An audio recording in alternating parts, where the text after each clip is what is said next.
Sie wissen ja, dass hier in Deutschland Antisemitismus als eine Keule verwendet wird, mit dem man jeden Gegner Israels, sogar jeden Kritiker Israels und jeden Gegner des Zionismus gesellschaftsunfähig schlägt.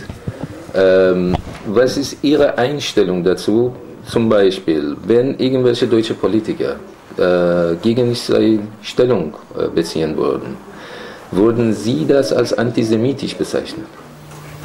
100% no. And in fact, if they are accused of anti-Semitism, anybody who's against Israel, who's accused of anti-Semitism,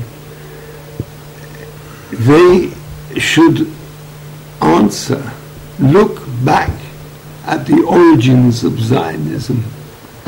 Look back at the fact that when Zionism started, it was opposed by the vast majority of the Jewish people. The authentic Jewish teaching is totally opposed to Zionism. It's been forgotten by many, sadly. But the authentic view, the view which has the authority of history, is the view that Zionism and Judaism are two different things. So anti-Semitism, anti-Zionism is not anti-Semitism. This is the tool they always use. The Zionists always, the pro-Israel propaganda rather, always use the tool of anti-Semitic to anyone who criticizes them. So we're talking about humanity, people who are being, there are 1.4 million people in Gaza who are children undernourished, haven't got enough nutrition to eat and drink, and someone says something, you're anti-Semitic. They've always been like this to quieten down any critic. And we just have to break the ice and carry on campaigning. Ich habe noch in Erinnerung sehr gut die Auseinandersetzung mit vor 5 oder 6 Jahren mit dem damaligen CDU-Bundestagsabgeordneten Hohmann. Ich habe noch sehr gut in Erinnerung die Geschichte mit Möllermann und Carsley. Ich kenne Carsley nicht sehr gut, aber ich kenne ihn und ich weiß von seiner ganzen Art, auch schon allein von seiner Abstammung. Er ist Syrer, syrische Abstammung, deutscher Staatsbürger. Er ist alles andere als ein Antisemit. Nicht deshalb, weil er ein Araber ist, kann er schon kein Antisemit sein, aber zum Zweiten, er ist auch von der Überzeugung, in dem Sinne, wie man die Begrifflichkeit Antisemitismus in Deutschland oder überhaupt auf der Welt versteht, ist er auch kein Antisemit.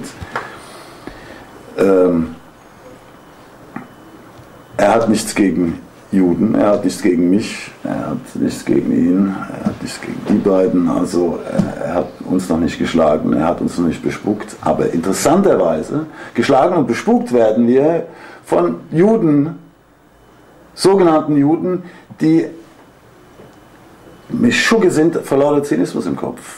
Ja?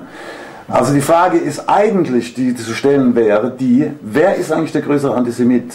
Derjenige, der die Stadt Israel kritisiert, oder jene sogenannten Juden, die, wie zum Beispiel in den letzten paar Wochen und Monaten, einen Krieg führen, einen wirklichen Staatskrieg gegen unsere Brüder und Schwestern in Mea Sharima, im Stadtteil von Jerusalem, wo es schon Tote und Verletzte gab, wo Polizeiwagen mit brutaler Gewalt in unsere Menschen einfach hineinfahren und durch die Gegend geschleudert. Es ist nicht vergleichbar mit den Opfern und leider, Gott sei Dank, nicht vergleichbar mit den Opfern im Gazastreifen, weder von der Anzahl noch von der Art der Vorgehensweise noch von der Art der Brutalität.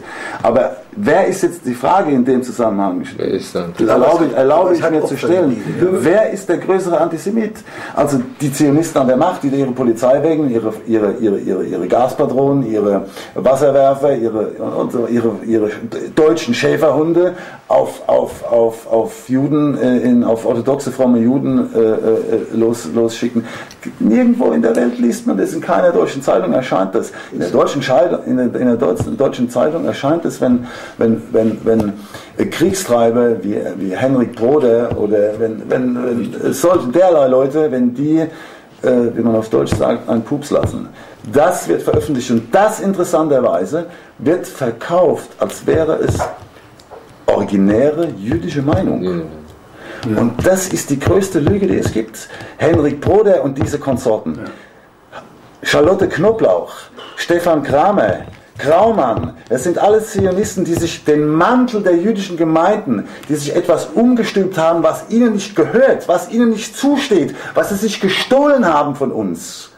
Materiell gestohlen, ideell gestohlen und missbrauchen für ihre eigenen politischen Zwecke und für ihre eigene Habsucht und für ihre eigenen Karrieren. Sonst ist das überhaupt nichts.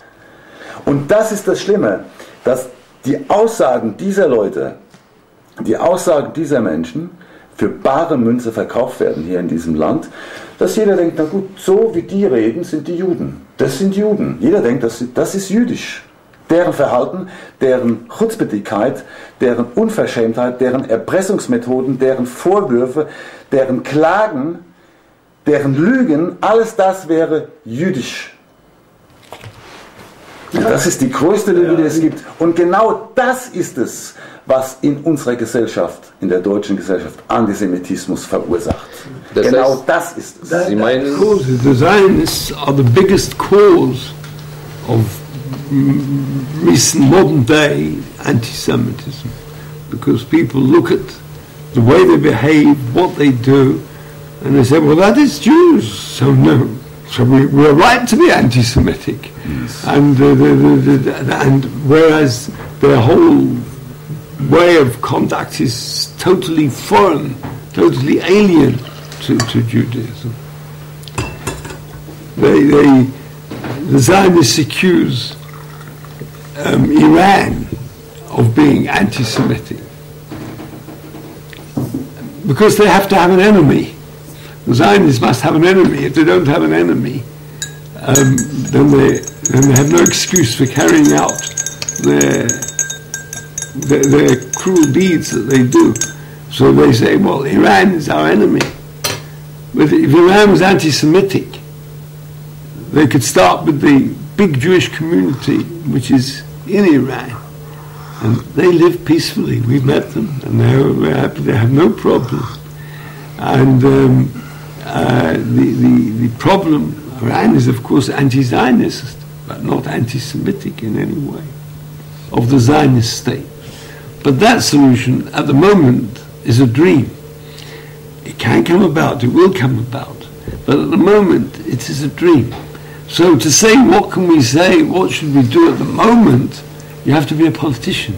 You have to be prepared to compromise. We're not prepared to compromise. We rely on the Almighty. We say what the truth of the situation is, and we hope the Almighty will bring about the situation where the ideal situation, the ideal solution will take place.